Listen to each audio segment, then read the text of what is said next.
И в теленеделе. Чувашский путешественник Никита Васильев, объехав на велосипеде всю Среднюю Азию, вернулся в Россию и первым делом посетил Рубцовск. Позади 8000 километров, впереди дорога на Дальний Восток, так что наш город лишь маленький пункт его грандиозного маршрута. В интервью теленедели чувашский путешественник рассказал, зачем он крутит педали. За 3 года путешествий Никита Васильев давно уже стал своим чувашом. Он объездил все страны СНГ, но таких дорог, как на родине, не видел нигде, ну разве что в Украине.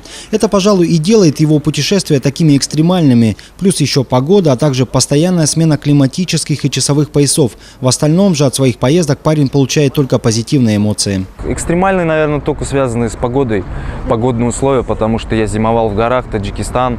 Это все-таки горы, снегопады, гололед, перевалы.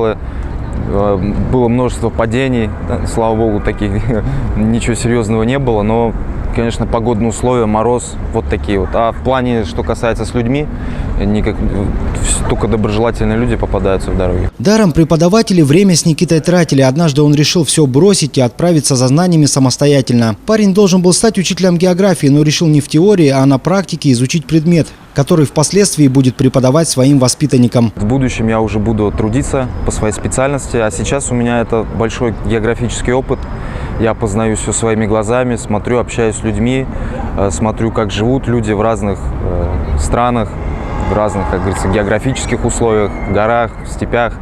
Вот, это все я познаю, я веду свой блог в интернете, много людей достаточно читает, следят за мной.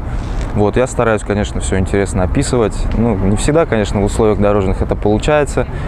Вот. И вот, наверное, вот эта цель, как бы личное познание, и не все имеют возможность все-таки путешествовать, и поэтому я так без пафоса, можно сказать, дорожную жизнь описываю, пишу, что это такое. Вот, наверное, вот так вот, таких грандиозных целей нет, а, конечно, чисто вот для себя и как специалист в будущем это все.